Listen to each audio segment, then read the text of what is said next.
When Igor Stravinsky wrote his ballet, The Rite of Spring, his purpose was, in his own words, to express primitive life. And so Walt Disney and his fellow artists have taken him at his word. Instead of presenting the ballet in its original form as a simple series of tribal dances, they have visualized it as a pageant, as the story of the growth of life on Earth. And that story, as you're going to see it, isn't the product of anybody's imagination. It's a coldly accurate reproduction of what science thinks went on during the first few billion years of this planet's existence. Science, not art, wrote the scenario of this picture. According to science, the first living things here were single-celled organisms. Tiny little white or green blobs of nothing in particular that lived under the water. And then, as the ages passed, the oceans began to swarm with all kinds of marine creatures. Finally, after about 1 billion years, certain fish, more ambitious than the rest, crawled up on land and became the first amphibians. And then, several 100 million years ago, nature went off on another tack and produced the dinosaurs.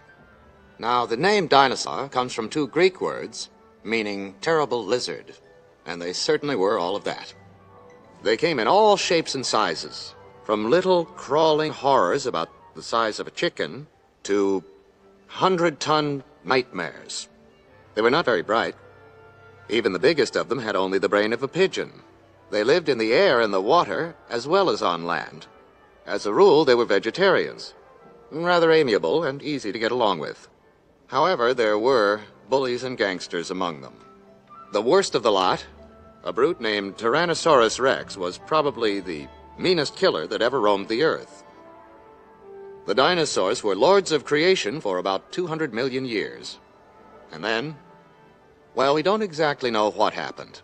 Some scientists think that great droughts and earthquakes turned the whole world into a gigantic dust bowl. In any case, the dinosaurs were wiped out. That is where our story ends. Where it begins is at a time infinitely far back, when there was no life at all on Earth. Nothing but clouds of steam, boiling seas, and exploding volcanoes. So now, imagine yourselves out in space, billions and billions of years ago, looking down on this lonely, tormented little planet, spinning through an empty sea of night.